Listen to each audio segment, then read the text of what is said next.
ओम नमः शिवाय। हर हर महादेव। मित्रों, स्वागत है आपका हमारे चैनल पर, जहां आज आप सुन रहे हैं संपूर्ण शिव महापुराण। शिव महापुराण संपूर्ण सिद्धांतों से संपन्न और भक्ति को बढ़ाने वाला तथा भगवान शिव जी को संतुष्ट करने वाला अमृत के समान दिव्य शास्त्र है। इसका पूर्व काल में शिव जी ने ही प्रवचन किया था। गुरुदेव व्यास ने सनत कुमार मुनि का आदेश पाकर आदर पूर्वक इस पुराण की रचना की है। यह पुराण कलयुग में मनुष्यों के हित का परम साधन है। शिव पुराण परम उत्तम शास्त्र है। इस पृथ्वी लोक में सभी मनुष्यों को भगवान शिव के विशाल स्वरूप को समझना चाहिए। इसे पढ़ना एवं सुनना सर्वसाधन है। यह मनवांछित फलों को देने वाला है। इससे मनुष्य निष्पाप हो जाता है तथा इस लोक में सभी सुखों का उपभोग करके अंत में शिवलोक को प्राप्त करता है। शिव पुराण में 24,000 श्लोक हैं, जिसमें 7 संहिता हैं। शिव पुराण परब्रह्म परमात्मा के समान गति प्रदान करने वाला है। मनुष्य को पूरी भक्ति एवं संयम पूर्वक इसे सुनना चाहिए।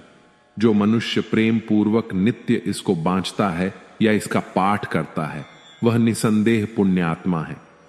भगवान शिव उस विद्वान पुरुष पर प्रसन्न होकर उसे अपना धाम प्रदान करते हैं। प्रतिदिन आदर पूर्वक शिव पुराण का पूजन करने वाले मनुष्य संसार में संपूर्ण भोगों को भोग कर भगवान शिव के पद को प्राप्त करते हैं। वे सदा सुखी रहते हैं। शिव पुराण में भगवान शिव का सर्वस्व है। इस लोक और परलोक में सुख की प्राप्ति के लिए आदर पूर्वक इसका सेवन करना चाहिए। यह निर्मल शिव पुराण धर्म, अर्थ, काम और मोक्ष रूपी चारों पुरुषार्थ को देने वाला है। अतः सदा प्रेम पूर्वक इससे सुनना एवं पढ़ना चाहिए। मित्रों, आज आप इसके प्रथम भाग का श्रवण करेंगे। तो आइए शुरू करते हैं शिव महापुराण की पहली कथा। शिव महापुराण की कथा के अनुसार ब्रह्मा जी की समझ से समझने की कोशिश करते हैं कि शिव क्या है, उनका निर्गुण रूप कैसा है, उनका सगुण रूप कैसा है। एक बार नारद जी ब्रह्मा जी से प्रश्न करते हैं कि हे पिता, मैं अब भी शिव जी की भक्ति से अनजान हूं। वे सगुण और साथ ही निर्गुण रूप में भी किस प्रकार स्थित रहते हैं। वे आरंभ, मध्य और अंत में भी किस प्रकार रहते हैं। आप उनके बारे में जो कुछ जानते हैं, कृपया उन पर प्रकाश डालें, जिससे मुझे और आपको भी प्रसन्नता मिले। यह सुन ब्रह्मा जी प्रेम मग्न हो गए और उनकी आंखों से आंसू निकलने लगे। उन्हें तन, मन, स्त्री, पुत्र, घर आदि किसी का भी कुछ ध्यान न रहा।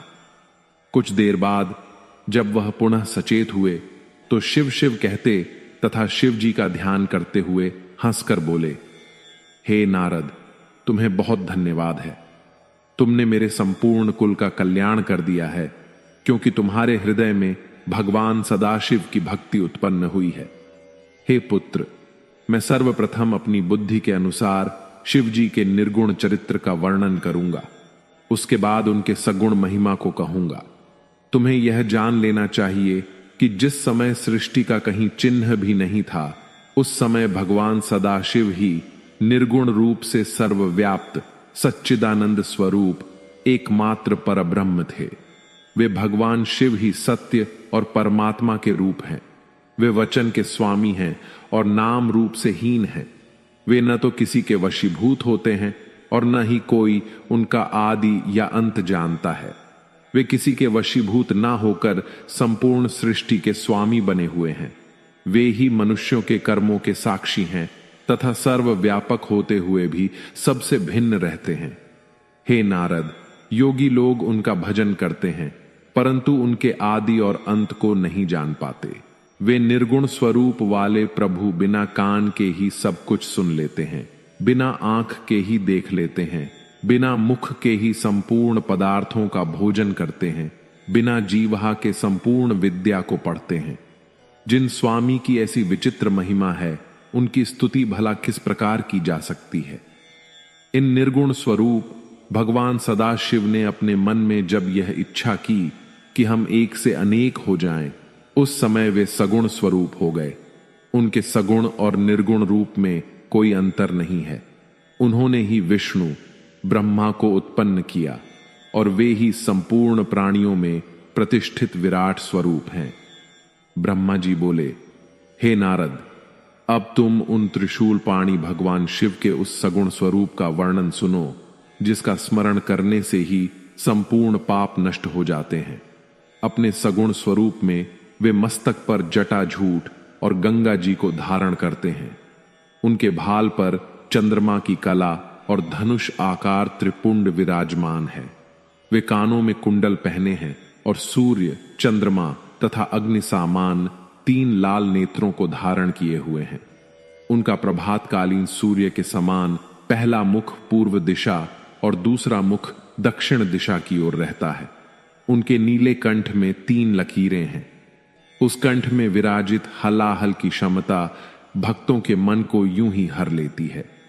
वे अपने गले में मुंडों की माला धारण किए रहते हैं और हाथ में त्रिशूल लिए रहते हैं।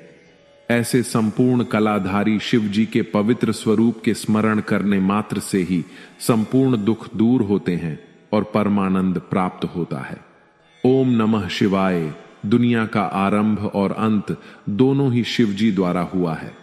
शिव पुराण के अनुसार जब शिव जी को एक से अनेक होने की इच्छा हुई, तभी इस सृष्टि की रचना हुई।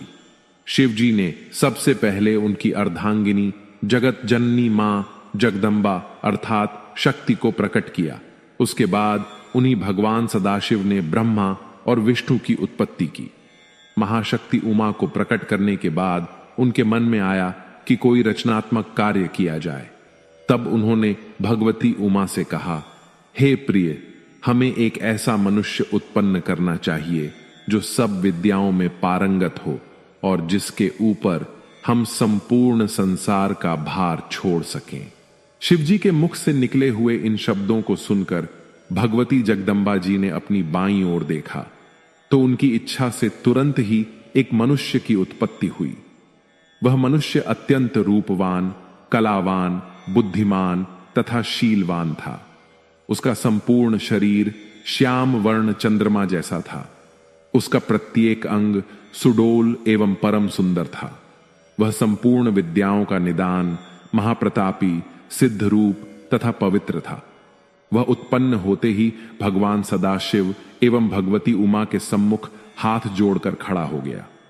उस सुंदर मनुष्य को देख उमा सहित शिव जी प्रसन्न हुए। वह भी इन दोनों को देखकर बहुत हर्षित हुआ। फिर उसने हाथ जोड़कर इन दोनों की स्तुति और प्रशंसा करते हुए प्रार्थना की, हे पिता एवं हे मातेश्वरी, आप मेरा नाम रखकर मेरे योग्य जो कार्य हो उसे बताइए। यह सुनकर शिव जी बोले, तुम्हारा नाम विष्णु होगा। संपूर्ण सृष्टि में तुम्हारे समान तेजस्वी तथा प्रतापी अन्य कोई भी प्राणी प्रकट न होगा। तुम्हारा यश संपूर्ण संसार में निरंतर फैला रहेगा। संसारी मनुष्य तुम्हें हरि आदि नामों से पुकारेगा। तुम भक्तों के मनोरथ पूर्ण करने के लिए उत्पन्न किए गए हो। अब तुम्हें यह उचित है कि तुम तपस्या करो, जिससे तुम्हें और अधिक तेज और सामर्थ्य की प्राप्ति हो। इतना कहकर भगवान सदाशिव ने विष्णु को योग विद्या का उपदेश दिया। तब विष्णु एक स्थान पर बैठकर तपस्या करने में संलग्न हो गए।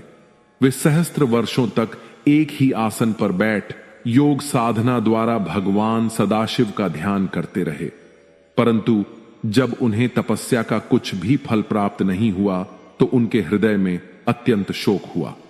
उसी समय जिस प्रकार वर्षा में बादल गरजते हैं, ठीक उसी प्रकार यह आकाशवाणी हुई, हे विष्णु, तुम मन लगाकर फिर से तप करो, क्योंकि हम सुगमता से किसी को दिखाई नहीं देते। उस आकाशवाणी को सुनकर उन्होंने पुनः अत्यंत कठिन तप करना प्रारंभ कर दिया, जिससे उनके पवित्र शरीर से इतना पसीना निकला कि एक नदी बह चली। उस अवस्था में बैठे हुए जब विष्णु मूर्छित हो गए, तब उनका नाम तीनों लोकों में हर नारायण प्रसिद्ध हुआ। वे इस प्रकार मूर्छित हुए जैसे कोई निद्रा में शयन कर रहा हो। उसी दशा में भगवान सदाशिव की इच्छा से उन विष्णु की नाभि से एक कमल की उत्पत्ति हुई।